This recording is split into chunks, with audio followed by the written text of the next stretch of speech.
안녕하세요. 매일 새로운 사연을 전하는 읽어주는 사연 라디오입니다. 구독과 좋아요, 많은 공유 부탁드립니다. 오늘의 사연 시작하겠습니다. 안녕하세요. 남편과 이혼 후 하루하루 즐거운 인생을 살아가고 있는 30대 여성입니다. 원래는 가게도 쉬는 날이고 해서 친구랑 만나려고 했는데 친구가 갑자기 일이 생겼다고 하더라고요. 그래서 뜻하지 않게 혼자만의 시간을 보내게 되었는데 문득 전 남편 생각이 나네요. 이미 다 지난 일이지만 지금 생각해도 참 어이가 없어요. 남편하고는 뭐라고 해야 할까요? 사회생활을 하면서 알게 된 사이예요. 당시 저는 26살로 약국에서 사무보조로 일을 하면서 취업 준비를 하고 있었고 남편은 제약회사 영업사원이었죠. 좋든 싫든 일주일에 두어 번은 꼭 보게 됐는데 언젠가부터 남편이 커피도 사오고 간식이라며 빵도 사오고 저는 그래서 저 때문이 아니라 말 그대로 영업하느라 그러는 줄 알았어요. 그런데 나중에서야 하는 말이 저한테 어떻게 다가가야 할지 몰라서 그랬다나요. 아무튼 그렇게 한 8개월쯤 시간이 흐르고 저는 취업에 성공했어요. 그러니 당연히 약국은 관뒀죠. 그런데 제가 관두고 나서야 남편이 마음이 급해졌는지 약사 선생님한테 물어봐서 저한테 연락을 따로 해왔더군요. 그리고 그때는 나름대로 그게 로맨틱하게 느껴지는 거예요. 저도 참 어리고 순진했죠.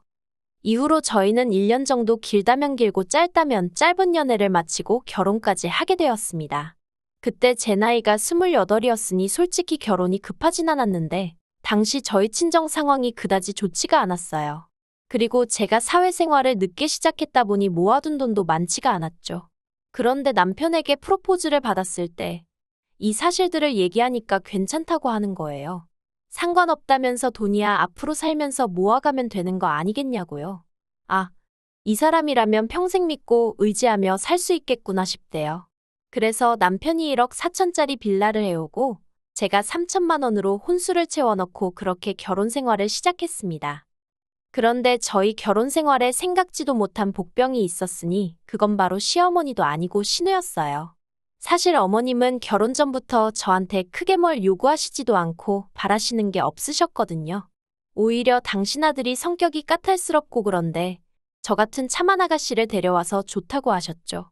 하지만 신우는 자기 남동생이 나름대로 4년제 대학 나와서 직장도 좋은데 다니고 있는데 딱 하나 단점이 여자 보는 눈이 없다고 하지를 않나. 그래놓고는 결국 저희 둘이 결혼하겠다니까 자기 동생이 뭐가 아쉬워서 집까지 해가면서 결혼을 해야 하냐고. 자기는 이 결혼을 반대하네 어쩌네. 한마디로 꼴 같자는 소리를 해대더라고요. 막말로 누가 자기한테 허락해달라고 한 것도 아니었는데 말이죠. 게다가 심지어 한 번은 자기가 자기 주변 사람들한테 저희 회사에 대해서 물어봤는데 아는 사람이 하나도 없더라며. 저더러 재직증명서를 떼오라는 요구를 하더라니까요. 정작 자기는 7급 공무원이 될 거라며 10년째 집에서 놀고 먹는 백수였던 주제의 말이에요. 아무튼 그런 신우의 헛소리에도 불구하고 결국 남편과 저는 결혼을 했어요. 아닌 게 아니라 사실 신우가 너무 거슬려서 남편한테 결혼 못하겠다는 소리도 하긴 했었는데 그때마다 남편이 맞벌이를 하시던 시부모님 대신 신우가 자기를 많이 챙겨줬었다며 아마 그래서 그러는 것 같다고 저더러 넓은 마음으로 이해해달라고 했거든요. 그리고 만약에라도 저랑 신우 사이에 문제가 생기면 남편이 말하길 무조건 제 편에 설 거라는 거예요. 그래서 그냥 그래 신우가 남편을 어지간히 아끼는가 보다 생각하고 어떻게든 이해해보려고 했죠. 그런데 신우는 니들이 기어이 결혼을 하느냐며 괘씸하네 어쩌네. 어휴, 솔직히 정말 꼴같잖다는 생각밖에 안 들었는데 신우가 저보다 12살 그러니까 띠동갑이었거든요. 그러니 차마 꼴같잖다고 대놓고 말을 할 수도 없고 그래서 그냥 속으로 그래. 노처녀 히스테리 부리냐? 실컷 부려라 하고 말았네요. 한편 그렇게 결혼하고 몇 달 후 어머님 생신날이었어요. 저희 집에서 생신상을 차려드리려고 시부모님하고 신우하고 전부 다 저희 집으로 오시라 했죠. 미역국, 불고기 그리고 잡채 정도는 제가 직접 했는데 하다 보니까 시간은 부족하고 그나마 옆에 있는 남편은 별 도움이 안 되고 그래서 나머지는 배달시켰어요. 그런데 신우가 제가 차린 상을 보더니 어떻게 며느리가 시어머니 생일상에 배달음식을 올리냐며 난리를 치는 거예요. 그래서 제가 이거는 제가 한 거고 나머지는 시간이 없었다 하니까 그러면 전날 미리 만들어놨어야지 하며 호통을 치대요. 어이가 없었죠. 자기야 백수니까 시간이 남아도는지 몰라도 저는 전날엔 야근까지 하고 정신이 하나도 없었는걸요. 그리고 저한테 시어머니 생신이기 전에 자기한텐 낳아준 어머니 생신인데 솔직히 할 말이 없어서가 아니라 더는 말을 섞기가 싫어서 알겠다고 죄송하다 하고 더는 말을 안 했어요. 그리고 얼마 후 시부모님과 신우가 이제 슬슬 가봐야겠다며 자리를 일어나대요. 저랑 남편은 배웅할 준비를 했고요. 그런데 갑자기 신우가 자기 팔찌가 없어졌다며 난린 거예요. 그러더니 화장실로 막 뛰어갔는데 거기도 없다면서 또 난리를 치대요. 저는 솔직히 신우가 팔찌를 하고 왔는지 기억도 안 나는 상황이었고요. 그런데 신우가 자기 화장실 갔다 오고 나서 제가 다녀오지 않았냐 하더니 저더러 빨리 내놓으랍니다. 어이가 없어서 뭘 빨리 내놓냐고 뭔지도 모른다고 했어요.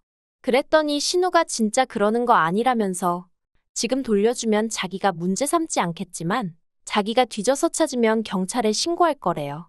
가족이라고 안 봐줄 거랍니다. 이때는 어이가 없는 걸 넘어서 정말 미치고 팔짝 뛰겠더라고요. 그래서 저도 신우더러 집 다 뒤져서 안 나오면 나도 가만히 안 있을 거라고 했어요. 그랬더니 신우가 저더러 뻔뻔하다대요.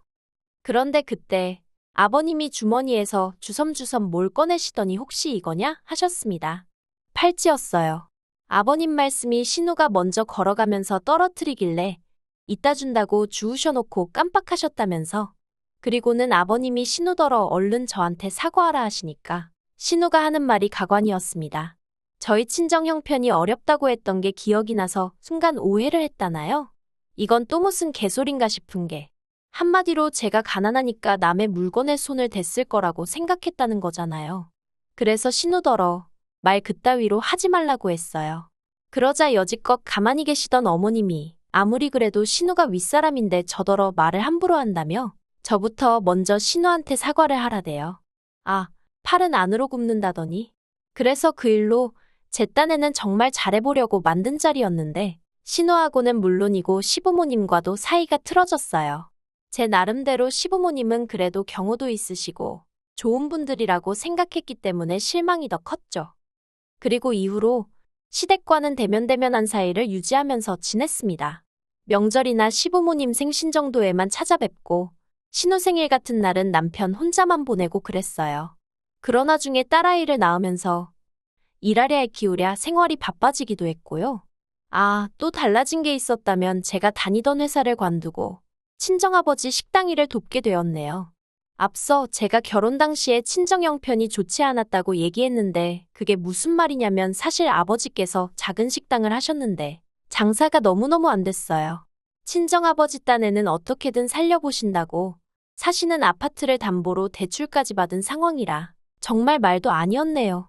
그런데 사람 일이라는 게 정말 한치 앞을 모른다더니 제가 결혼하고 1년쯤 지났을 땐가 친정아버지 식당이 방송국의 도움을 받아 메뉴부터 시작해 가게 인테리어까지 싹 바꾸게 되었거든요.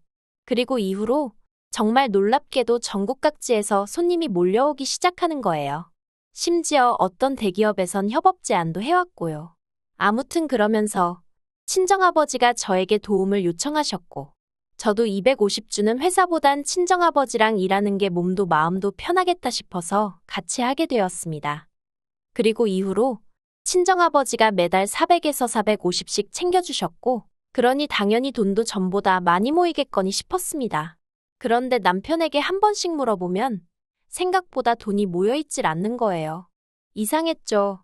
아무리 제가 수학을 잘 못해도 그 정도 머리는 돌아가는데 안 되겠다 싶어서 남편한테 재정 상황 좀 전부 다 오픈을 해보라고 했어요.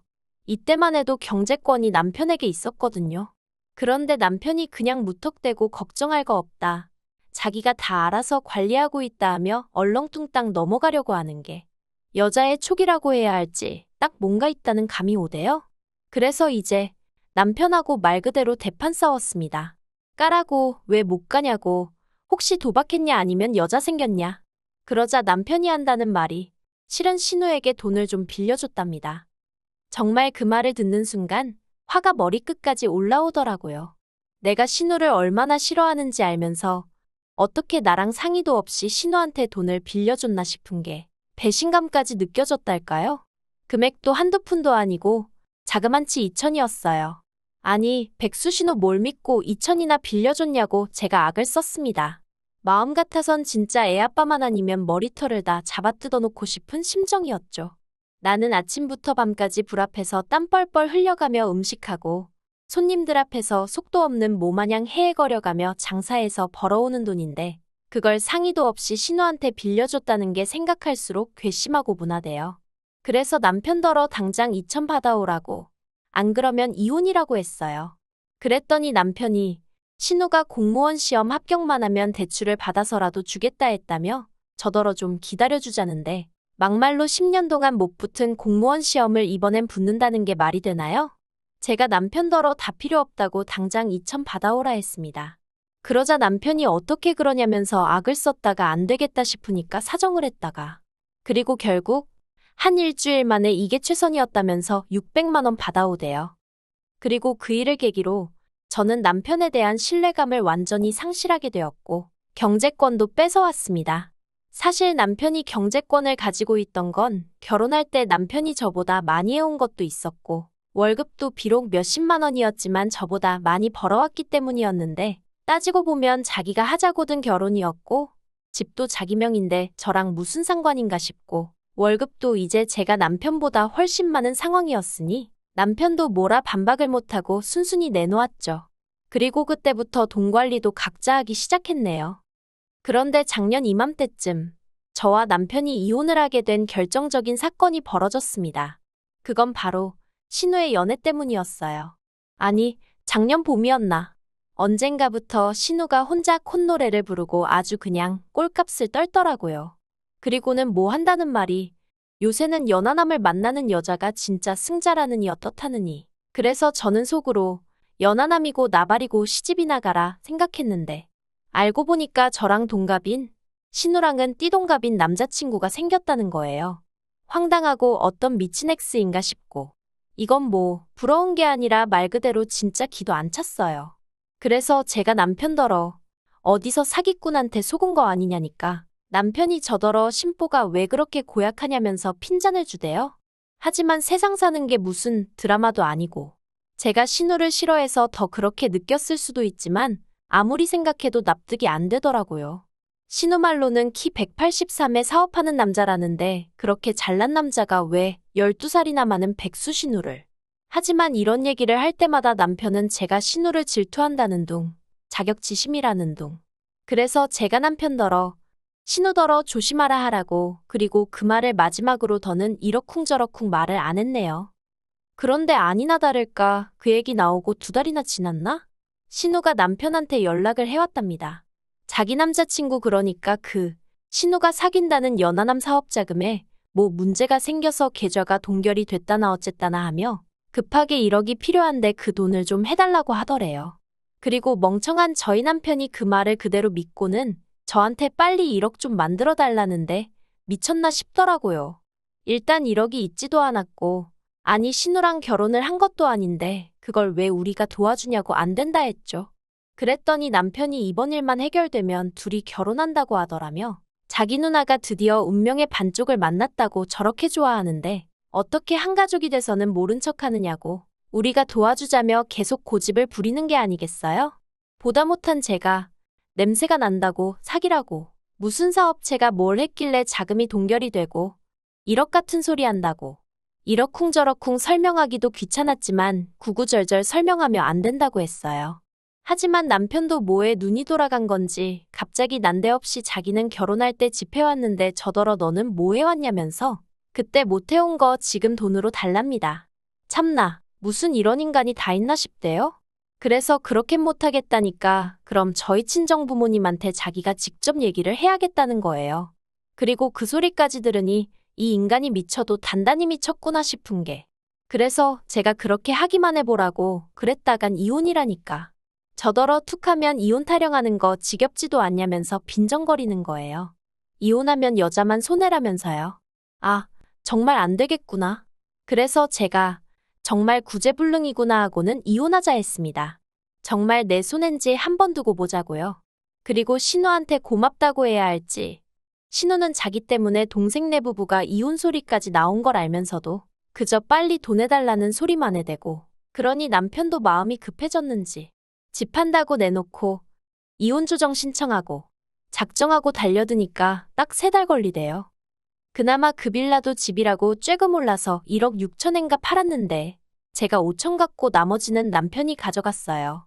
아이 양육비로 한 달에 50만 원씩 준다고 했는데 솔직히 그 돈 안 받고 애 안 보여주고 싶은 마음이었죠.